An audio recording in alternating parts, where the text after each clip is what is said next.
My wife texted me, single and free in Vegas, baby, while I was making dinner, and when I checked our bank account, $63,000 had vanished into thin air. But that devastating message was just the beginning of discovering the woman I'd loved for 8 years wasn't who I thought she was. So what would you do if you found out your entire marriage was an elaborate lie designed to destroy your life? My phone buzzed while I was fixing dinner, and everything changed forever. Angela's message lit up the screen like a neon warning sign I should have seen coming. Single and free in Vegas, baby, living my best life. My fork clattered against the plate as I read those words again and again. Single? We got married 8 years ago in the same church where her parents exchanged vows. Free?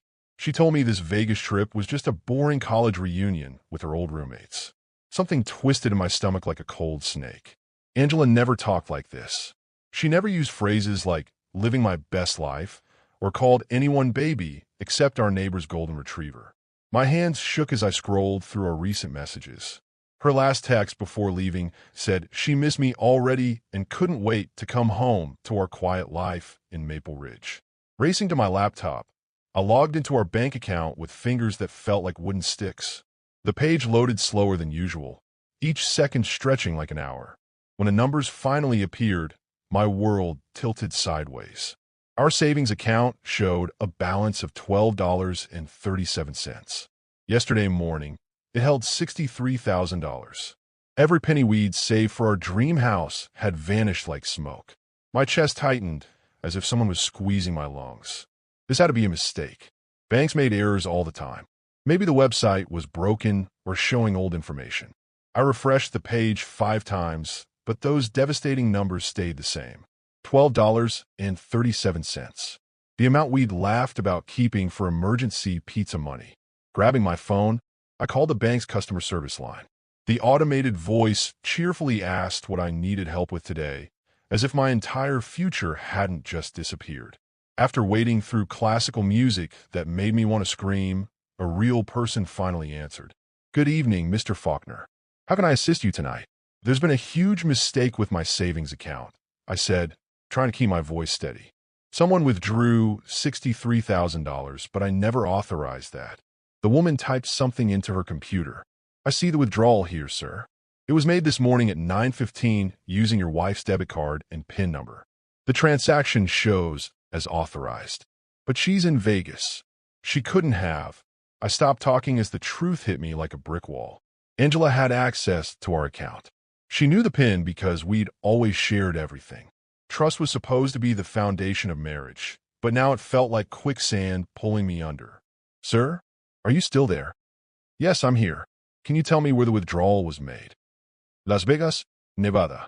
First National Bank branch on the Strip. The teller noted that your wife showed proper identification and answered all security questions correctly. My phone buzzed with another text from Angela. This one made my blood turn to ice water. Don't wait up tonight, sweetie. Or tomorrow night. Actually, don't wait up at all. Might extend this trip indefinitely.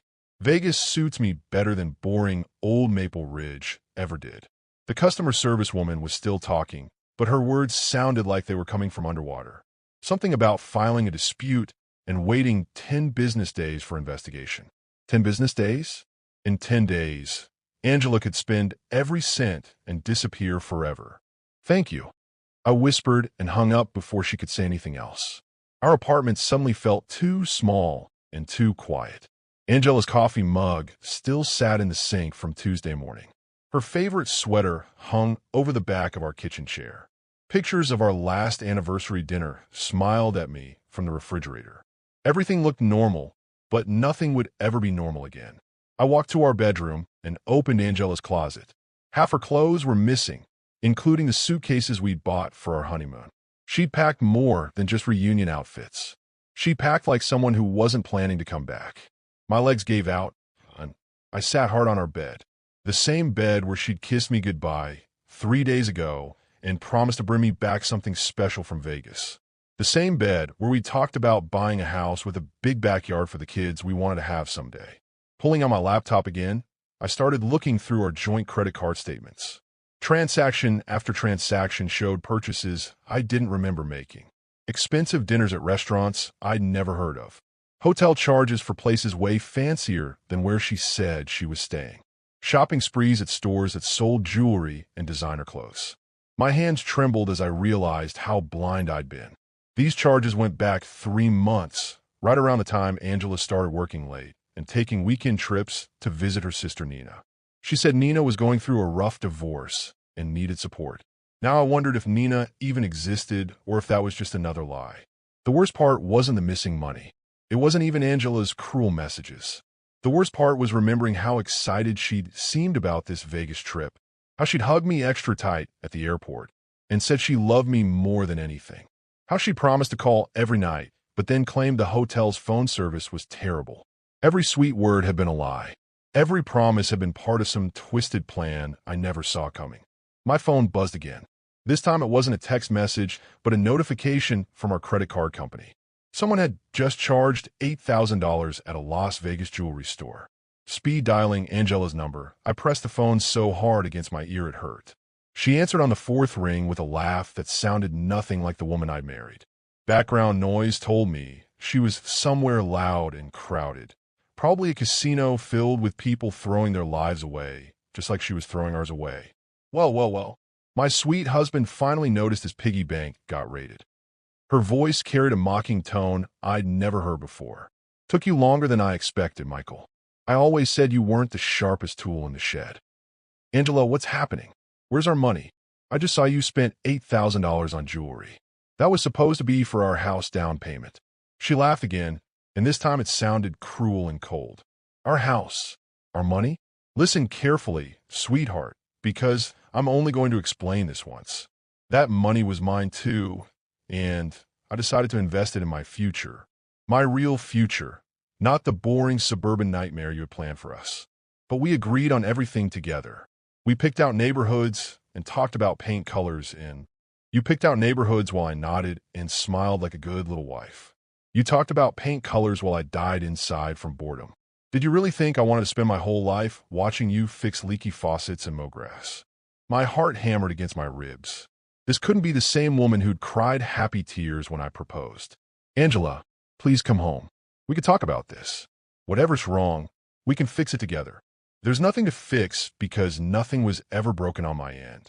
I just finally woke up and realized what a mistake I'd made. Someone was talking to her in the background, a man's voice I didn't recognize. Hold on, honey, she said to him. Not to me. Who was that? That was Troy, my new boyfriend. He's standing right here next to me in our beautiful hotel suite, the one I paid for with our savings account. She said, like it was the funniest joke in the world. Your boyfriend? Angela, we're married. You can't just decide. Actually, I can decide whatever I want. And I've decided that being married to you was the biggest mistake of my life. Troy showed me what real passion feels like.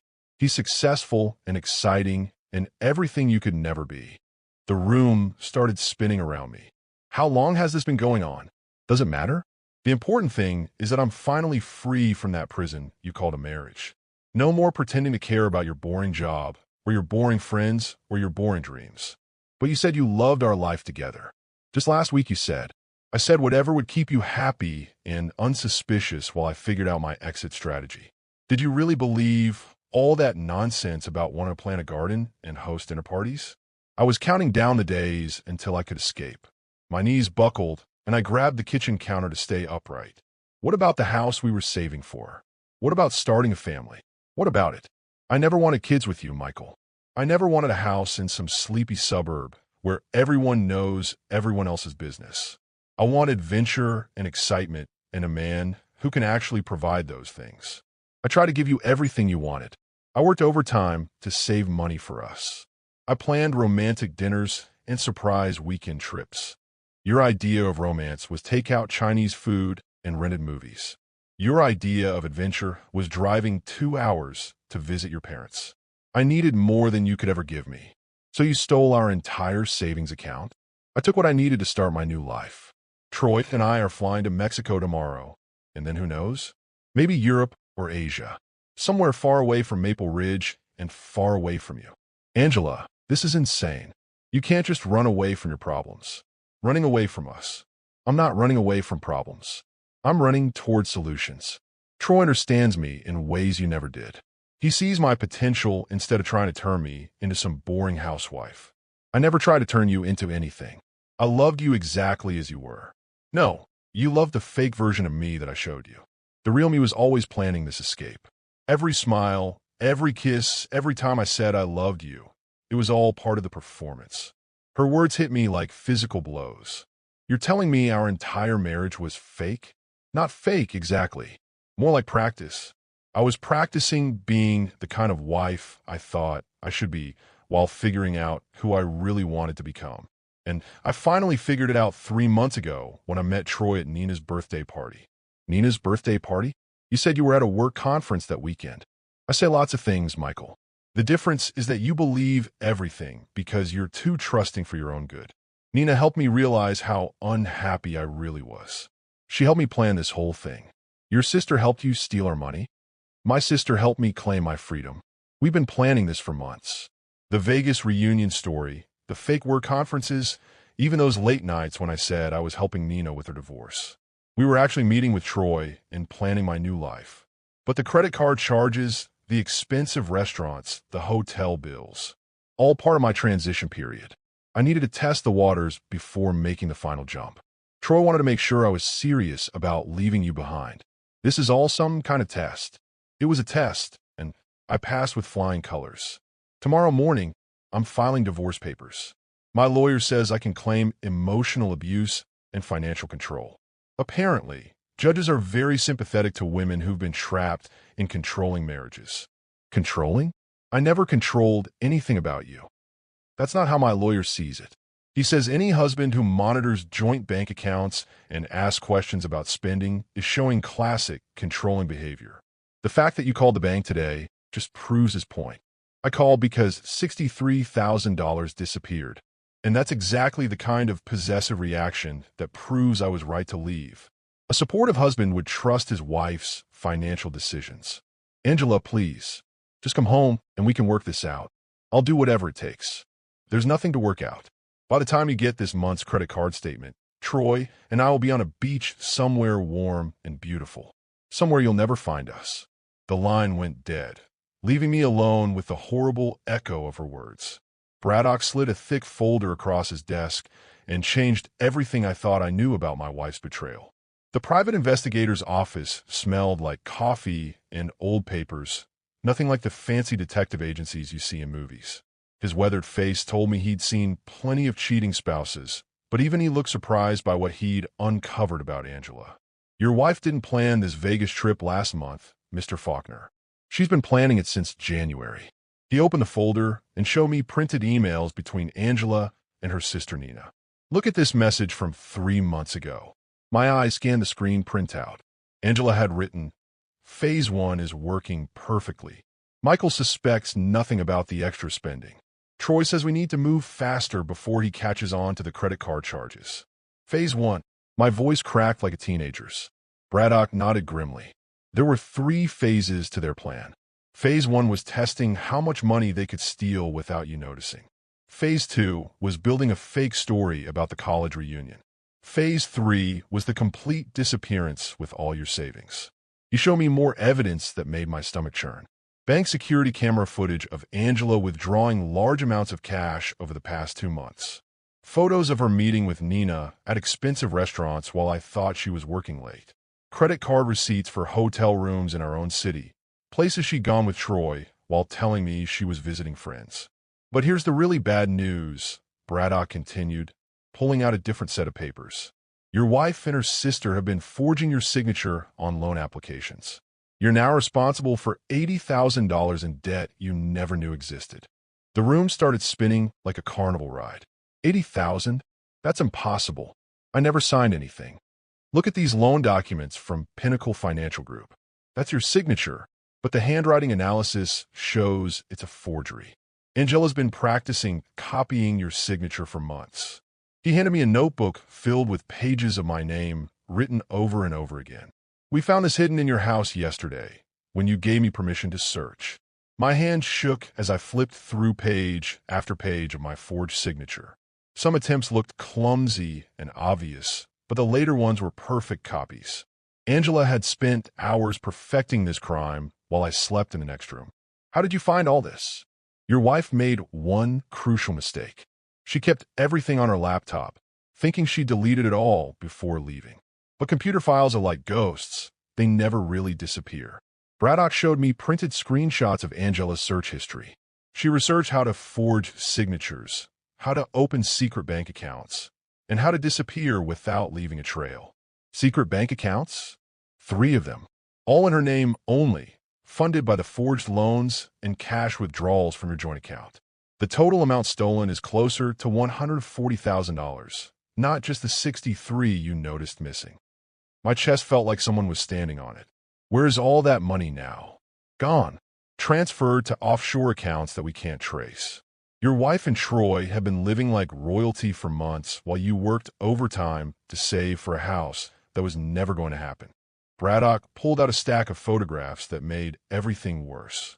Angela and Troy at fancy restaurants, shopping for expensive jewelry, even touring luxury apartments in Las Vegas. The dates on the photos showed this had been going on since before Christmas. Your wife's sister Nina was the mastermind behind most of this. She's done this before with her own husband 2 years ago, cleaned out his accounts and disappeared, then came back after he'd given up looking for her. But this time, they're not planning to come back. Nina told me she was getting divorced because her husband was controlling and abusive. Her husband was broke and desperate after she'd stolen everything from him. The divorce story was just practice for what they planned to do to you. Braddock opened another file. I found Nina's ex-husband living in a tiny apartment across town. He's been working 3 jobs trying to pay off debt that Nina created in his name. Standing up from my chair, I walked to Braddock's window and stared out at the busy street below. Normal people were living normal lives while my entire world crumbled around me. What can I do? How do I stop them? The good news is that we have enough evidence to prove fraud. The bad news is that they're no longer in Las Vegas. My contacts at the airport say Angela and Troy flew to Mexico yesterday using fake passports. Fake passports? How is that even possible? Nina has connections with people who make fake identification documents. She's been planning escapes like this for years. Your wife was just her latest victim turned accomplice. Braddock showed me airline records and hotel reservations. They're staying at a resort in Cancun under the names Isabella Hallberg and Thomas Rivera. The reservations are paid for through one of those secret accounts I mentioned. Can the police arrest them there? Mexico doesn't have the same cooperation agreements for financial crimes that other countries have. Getting them back would take months or years of legal paperwork, and that's only if the Mexican authorities decide to help. My phone buzzed with a text message from an unknown number. Stop looking for me or you'll regret it. Some things are better left buried. Ugh. Braddock read the message over my shoulder. They know we're investigating. That means they have someone watching you or monitoring your communications. Someone's watching me? Most likely Nina. She's still in the area according to my sources. She's probably keeping track of what you're doing and reporting back to Angela. He handed me a small device that looked like a phone charger. This will detect if someone's put listening devices in your house or car. You think they bugged my home? I think they've been planning this for so long that they've covered every possible angle. Your wife knew exactly how much money you had when you checked the accounts and what your daily routines were. That kind of detailed knowledge doesn't happen by accident. Braddock closed the thick folder and looked me straight in the eyes. Mr. Faulkner, I need to warn you about something else. The loan companies are going to start demanding payment soon. Even though you didn't sign those documents, proving forgery in court takes time. You could lose your house, your car, and everything else while we fight this legally. How long do I have? Maybe 2 weeks before the first payment notices arrive.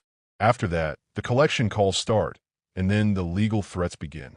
He handed me a business card for a bankruptcy lawyer. You might want to talk to someone about protecting whatever assets you have left. Walking out of Braddock's office, I felt like a completely different person than the one who'd walked in 2 hours earlier. The man who'd entered still hoped this was all a misunderstanding that could be fixed. The man leaving knew that his wife had been plotting his destruction for months while he'd been planning their future together. My phone rang as I reached my car.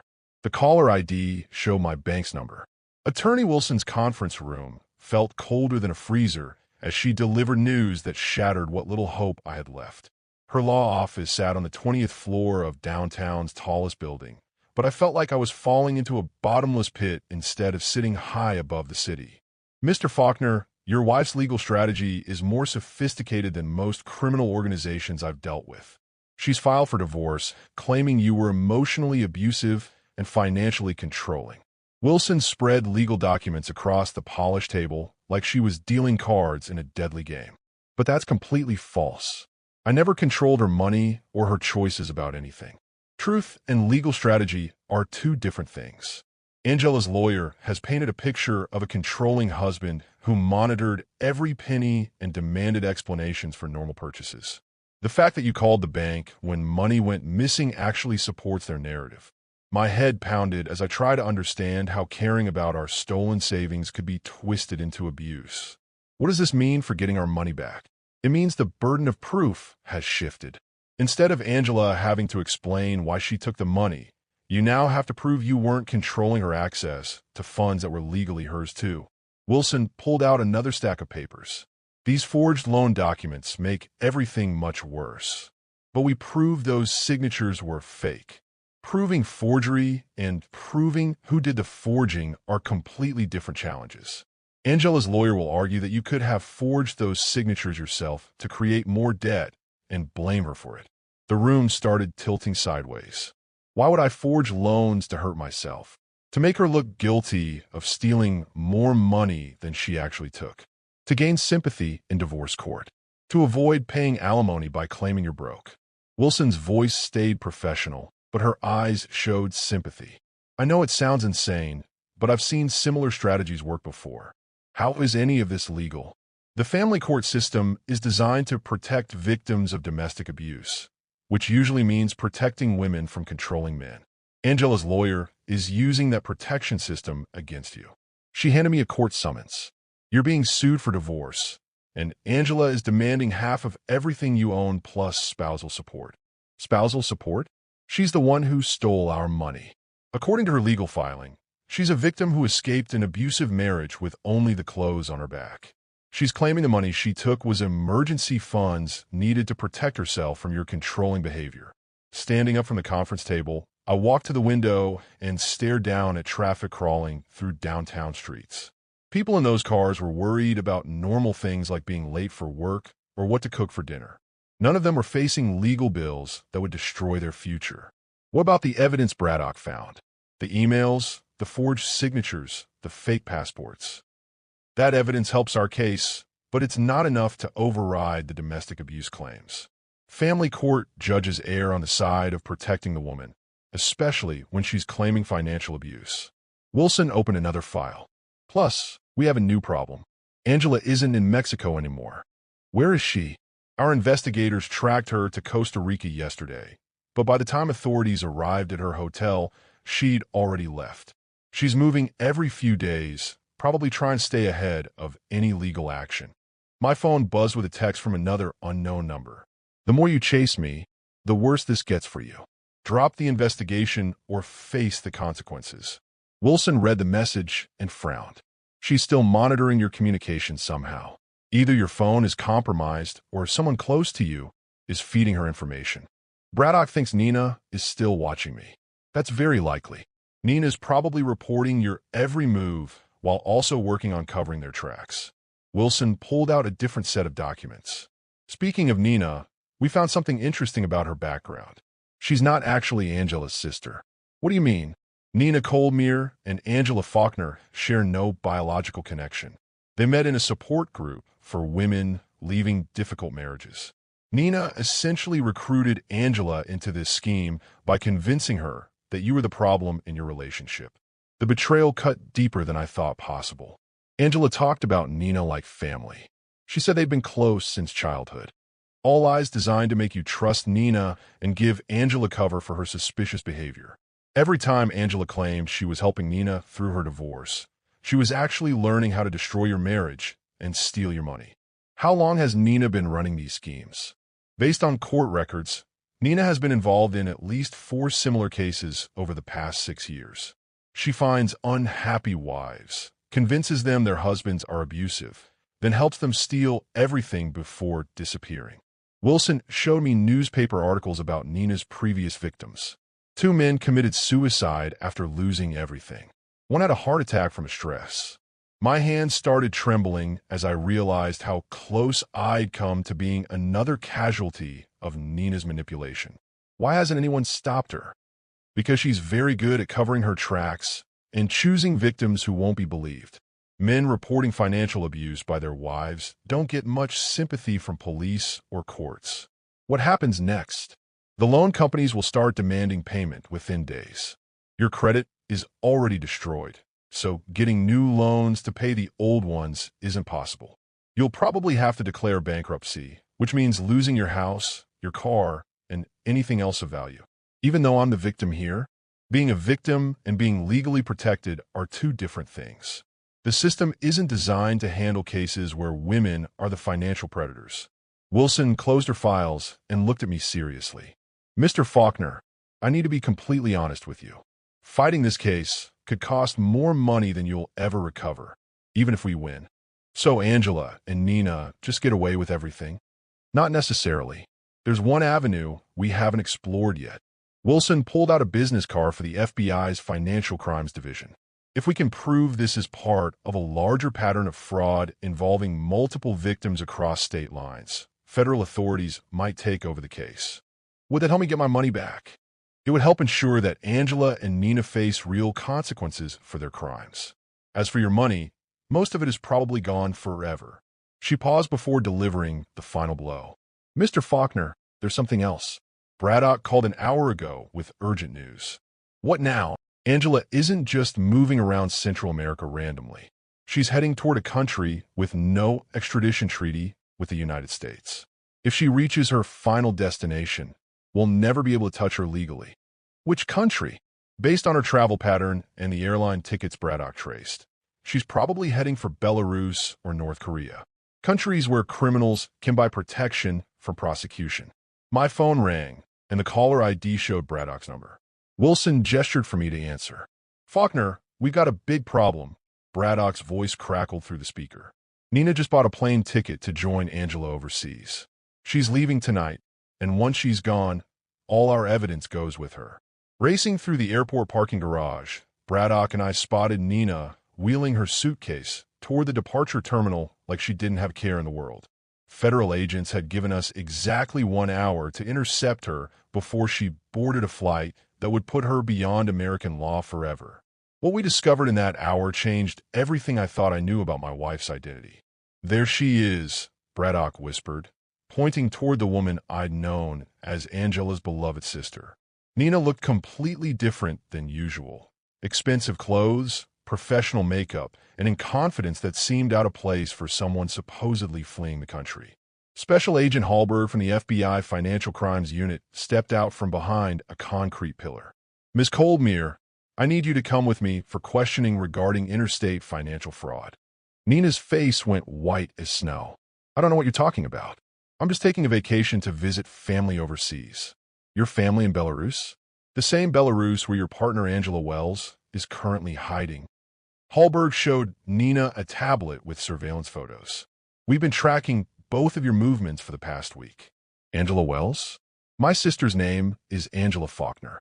Nina's voice shook as she realized her carefully planned escape was falling apart. Hallberg smiled grimly. That's interesting because the woman you call Angela Faulkner doesn't exist in any government database before 8 years ago. The person who married Mr. Faulkner here was using a completely fake identity. My legs nearly gave out. What are you saying? Your wife's real name is Christine Palmer, and she's wanted by federal authorities in connection with at least 6 similar fraud cases across multiple states. Hallberg showed me an FBI wanted poster with Angela's photo. She's been using fake identities to marry men, steal their money, and disappear for over a decade. Nina tried to run, but 2 other agents appeared and gently grabbed her arms. Ms. Coldmere, you're under arrest for conspiracy to commit wire fraud, identity theft, and money laundering. Wait, I called out, my brain struggling to process this information. If Angela's real name is Christine Palmer, then everything about our relationship was a lie. Agent Hallberg nodded sympathetically. Mr. Faulkner, The woman you married created an entire fake life story to gain your trust.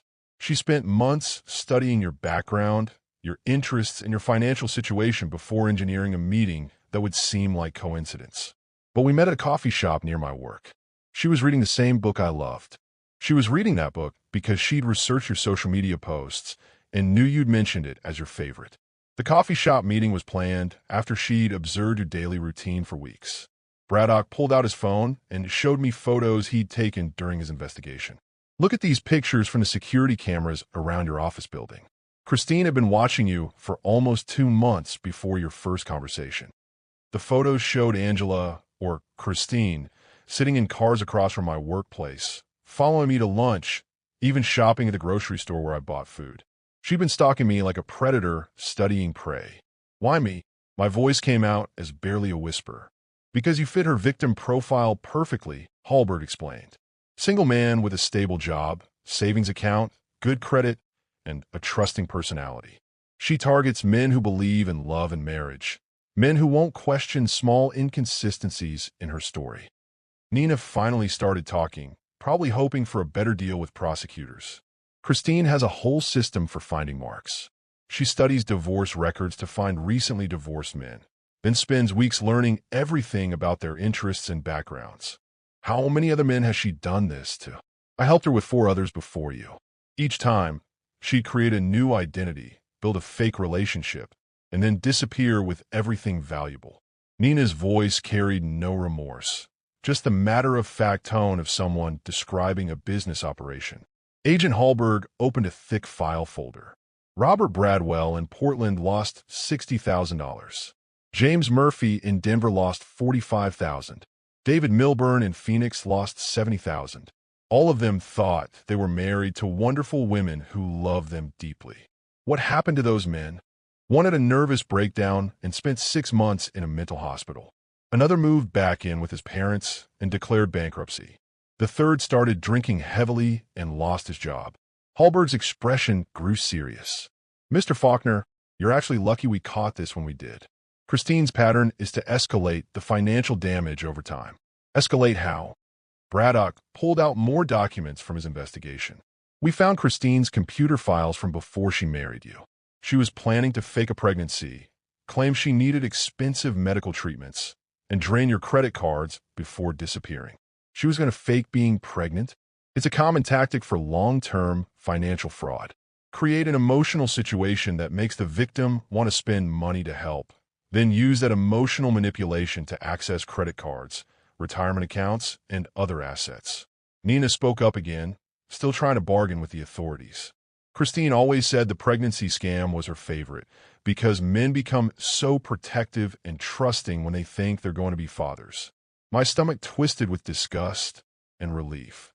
Disgust at how calculated and cruel Angela's deception had been. Relief that I'd discovered the truth before she could inflict even more damage on my life and finances. Where's Christine now? Our international partners are tracking her movements through Central America. She's definitely heading toward a country where she thinks American law can't reach her. Hallberg closed the file, but we've been building a federal case against her for 3 years. This time, she won't escape justice. What about all the money she stole? Most of it has been moved through offshore accounts that we're working to freeze. Recovery will take time, but we've had success retrieving stolen funds in previous cases. Agent Hallberg handed me a business card. Mr. Faulkner, we're going to need you to testify about your experiences with Christine Palmer. Your case provides crucial evidence about her methods and timeline. Will I be safe? She's been threatening me through text messages. Those threats are actually helpful evidence for our case. Every message she sends gives us more ways to track her location and proves her guilt. Hallberg paused before delivering the final revelation. There's something else you need to know. Christine Palmer isn't working alone in this scheme. You mean besides Nina? We believe there's an entire network of people helping her target victims, create fake identities, and move stolen money. You weren't just the victim of one criminal. You were targeted by an organized crime ring. 18 months later, I sat in federal court watching Christine Palmer, the woman I'd known as Angela, being led into the courtroom wearing an orange jumpsuit and handcuffs. The FBI had finally tracked her down in a small Central American country where she'd been living under her fifth fake identity, spending stolen money like it would never run out. Judge Remington's courtroom was packed with other victims and their families, all waiting to see justice served after years of financial and emotional devastation. Christine's capture had made national news because her crime network had stolen over $2 million from victims across 12 states. Ms. Palmer, Judge Remington began, his voice carrying the weight of authority. You have been found guilty on 26 counts of wire fraud, identity theft, money laundering, and conspiracy to commit financial crimes.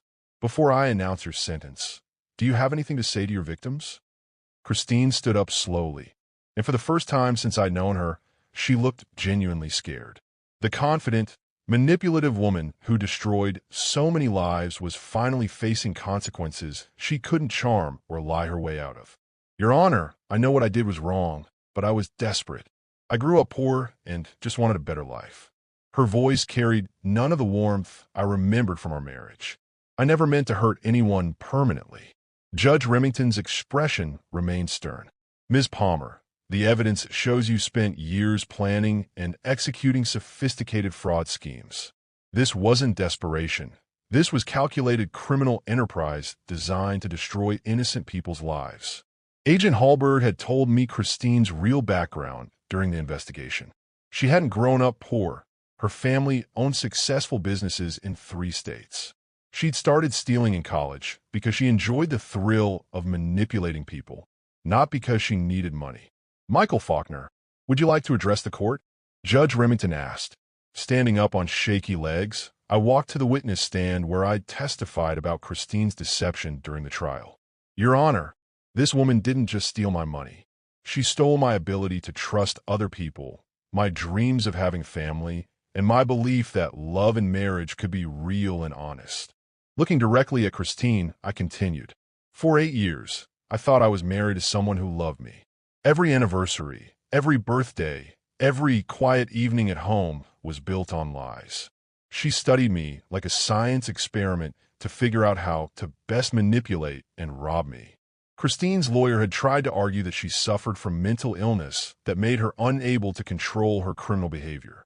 The prosecution's psychiatric expert had testified that Christine was a classic sociopath who felt no empathy for her victims and would continue committing crimes if not imprisoned. The defendant has shown no genuine remorse for her actions, Judge Remington continued. Even during this trial, she attempted to manipulate court officials and was caught trying to establish contact with other potential victims through prison mail. What about Nina Colmear? I asked Agent Hallberg, who was sitting in the gallery. Ms. Colmear received 8 years in federal prison for her role in the conspiracy. She's currently serving her sentence and has provided valuable information about other members of the criminal network. Judge Remington opened his sentencing folder. Christine Palmer, I hereby sentence you to 25 years in federal prison without possibility of parole for 15 years. You will also pay restitution of $1.2 million to your victims and forfeit all assets currently in your possession. Christine's face crumpled as the reality of her punishment hit her. 25 years meant she would be in her 60s before having any chance of freedom. The comfortable retirement she'd planned using stolen money would now be spent behind bars. Furthermore, Judge Remington continued, upon your eventual release, you will be prohibited from opening bank accounts, obtaining credit cards, or entering into any financial agreements without court supervision for 10 additional years. After the sentencing, Agent Hallberg walked with me toward the courthouse exit.